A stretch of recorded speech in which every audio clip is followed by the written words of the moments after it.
context specific, and you'd want to, take that into account on the one hand. What happens if you are working for Wimpey's as opposed to a small contractor, and is that a matter of concern for anyone, and should it be a matter of concern? So on that level of are the skills generalisable? Well, not easily. Some skills clearly are, but others skills will not get, even if they're taught, they won't get learned and reinforced because they won't get used in the workplace. So you could give the same programme to the person at Wimpey, but arguably they'd lose the skills in 1 or 2 years because they've never used them.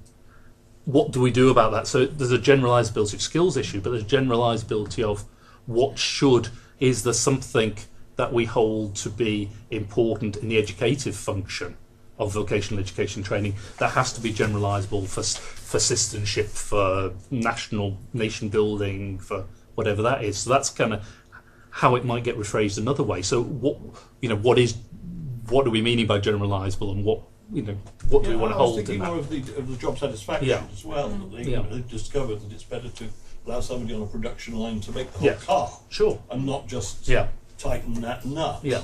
And the pride of the German workforce and so on and so forth. Although that's under threat, by the way, although it depends it's better in terms of self-actualisation, but it may not be better in terms of profit margins. Right. And how does that then so that's a lot of what the political economy literature would be saying is, but actually it comes down to profit margins.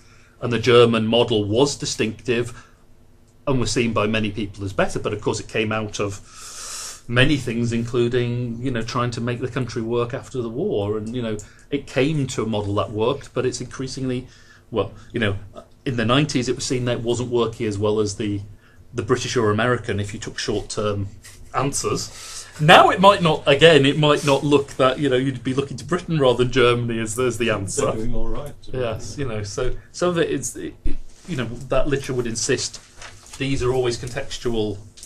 And it's a high prestige of vocational educational training. Yeah, I mean that's part. And so then the question is, why is I suppose one set of questions is, why is the German more high prestige, higher quality than the British?